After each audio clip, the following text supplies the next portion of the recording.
Hello, and today I will be having a look at the Hornby Class 56, locomotive number 56049.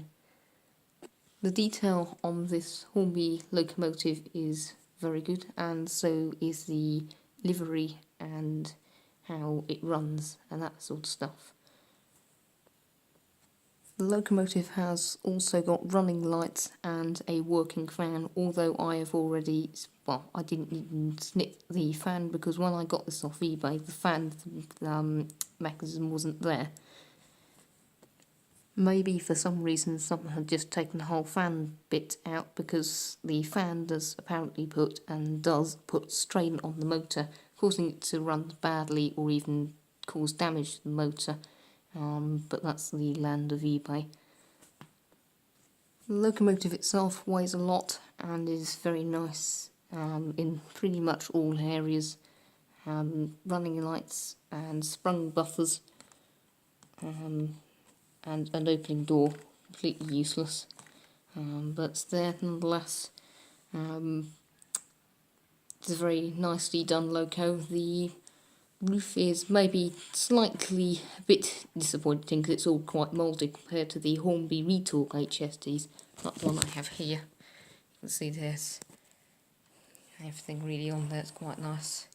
And you've also got this bit which is all separately done. Although on the roof of the 56 it is also the same, you have also got your fan grille just here. And it's very nicely represented. It has, say, the sprung and opening doors, say, useless function. I don't really think it needs them, as well as the sprung buffers. I don't think it needs them. Personally, I think it would have been better off going for a lower price, because these things can cost quite a lot of money, and did when it came back out in somewhere like 2009 or whatever it came out as. You might have noticed on the box it says steam locomotive, which is a bit of a misprint, because it is not steam, this is a diesel electric locomotive. But they have done a good job with the locomotive. Runs well, has separately fitted windscreen wipers, glazing nicely done, and there's a load of cab interior like on the 60s and the HST and also the 50. The coupling has an NEM sort of socket thing. Unfortunately, it is not mounted to the bogie and is mounted to the body, which does mean that it can derail other things, which can be especially bad on the Class 50s and sometimes on the 60s. And the diesel locomotives by Hornby that have them attached to the body and not the bogie. Again, sprung buffers, another useless safe function. It has been nicely done, and there is many nice things on it. It also has the split packaging, which I don't particularly like because it can be a bit of a pain to get undone. It takes forever to put away and put back in again, and can be a bit of a annoying thing. Underneath, a bit bland. There's a nice amount of detail there, but there is not much sort of colour, which is a typical Hornby and even Bachmann, and to be honest, every manufacturer of these trains. That's how they mainly come. If you weather them up, I guess you can get them a bit nicer. You've also got your grills, where the horns are behind here. They're just down here. There's a horn, which is a two-tone sort of horn. It also weighs, say, a nice amount, and there's a nice amount of cab interior. I don't really think it's very able to be seen on here, but there is a nice amount on, as many Class 56 owners know. Well, there's the Hornby one, the newer tooled one. You may know that has quite a lot of stuff there, and it is quite nice. It's a nice model, and I'm quite pleased with it. I did have, about one or two issues with this locomotive. First thing, which wasn't the locomotive's fault, and I don't even think it was the locomotive's fault in itself, but can be a problem, is that it was making a very odd noise, and it was coming from one of the gearboxes. In fact, both big gearboxes going in this direction, and it had a very odd noise, and it wasn't a particularly nice noise either, and apparently something like dried grease or something.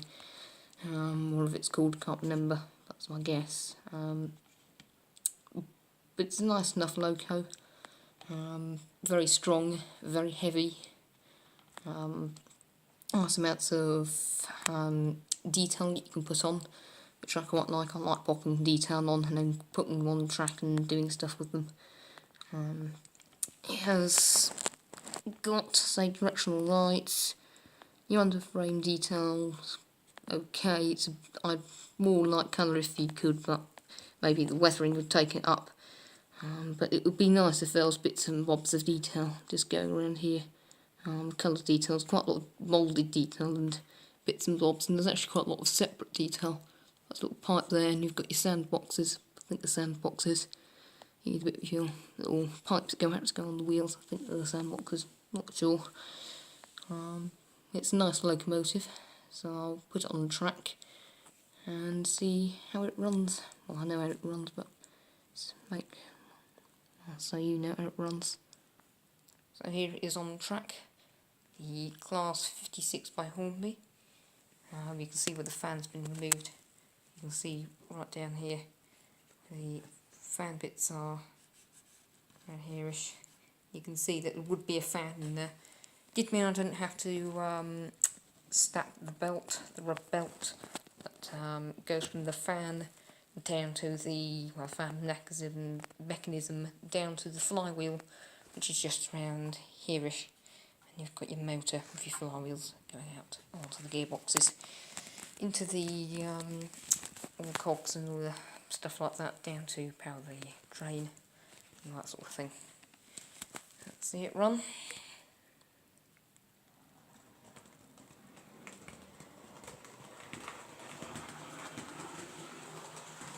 Runs very nicely. It's very smooth. It's pretty quiet. As I tried on some bubble wrap. Yeah, I've just moved the bubble wrap, thankfully, so you can hear the locomotive itself. It is very smooth. It's very nice, and it's very, very heavy, and it will pull pretty much anything you can throw at it. It's a nice, very nice loco. And I hope it will serve me for years to come, because it's just such a lovely thing. Apparently it runs reasonably like the 60, which I'll hopefully soon find out, because I think I'm getting one in soon. I am getting one in soon, so it'll be nice to accompany this one, and then that will be also reviewed. But unlike this one, it's going to be, I'm hoping to DCC chip it. I've got an 8-pin lying around, so I might as well DCC chip it, and hopefully it will do the job. And it comes back around here, see the working lights as we go through there. You've got them there, and as it comes around again, you can see it's got reds. If we stop it, bring it the other way, you can also see it has white lights and it has the red ones.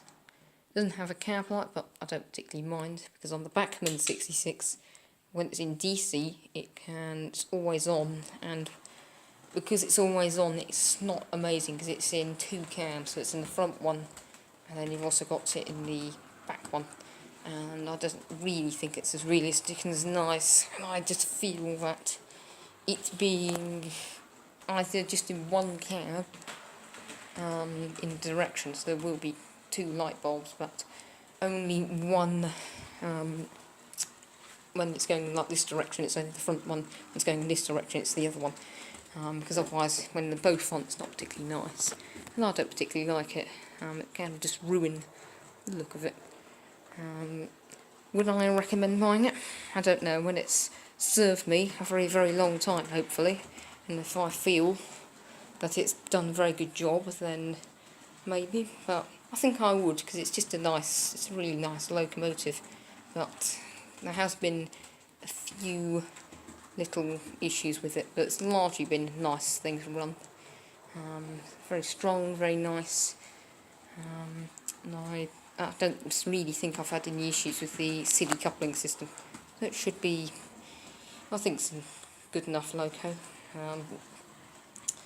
I'll just have to see towards the future, so there we go. But it's just a very nice thing to have, and it's very smooth, and it makes a really nice noise that goes over the points and over the joins in the rails and all that.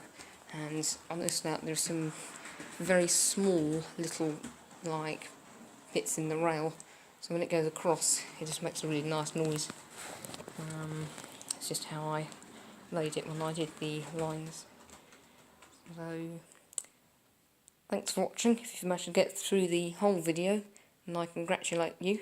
But it's a nice enough logo. If you can buy it, you can. I got this one on the internet. I paid, I think I paid about £70.